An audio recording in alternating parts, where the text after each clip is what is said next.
भाग्यशाली आहोत की भारतामध्ये आपल्याला ही लक्षणं बघायला मिळतात.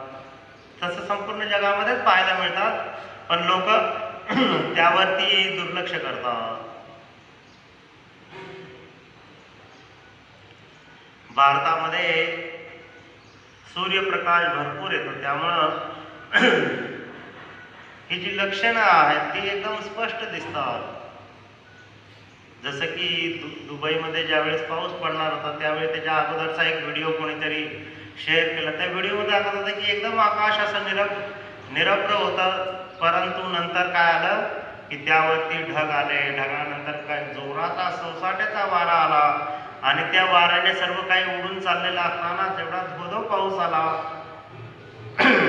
असं म्हटलं जातं की 2 वर्षात जेवढा पाऊस पडतो तो पाऊस म्हणे 2-2.5 तासामध्ये पडला त्या ठिकाणी.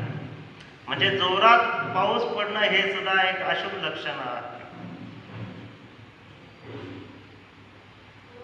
जनरली पाऊस पडणं हे शुभ लक्षण सांगितलं जातं, कारण या पृथ्वीवरची जी घाण आहे ती धुवून टाकते, नंतर वातावरण शांत करते.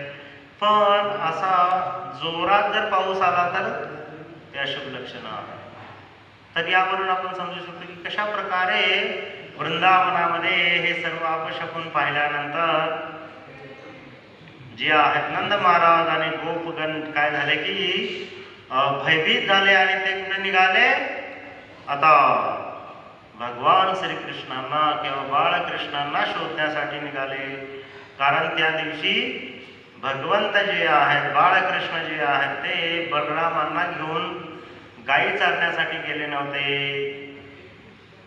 बघा, या सर्व गोष्टीवरून आपण समजू शकतो की आपण सुद्धा काय करू शकतो की अशुभ लक्षणे पाहून संकट आपल्यावर येणार आहे हे समजू शकतो. म्हणून आपण काय केलं पाहिजे, तीव्रतेने भगवंतांचं नाव घेतलं पाहिजे. हरे कृष्ण कृष्ण कृष्ण हरे हरे, हरे राम राम राम हरे हरे. ग्रंथराज श्रीमद् भागवत महापुराण की जय, श्री प्रभुपाद की जय. गौर प्रेमानंदे हरे.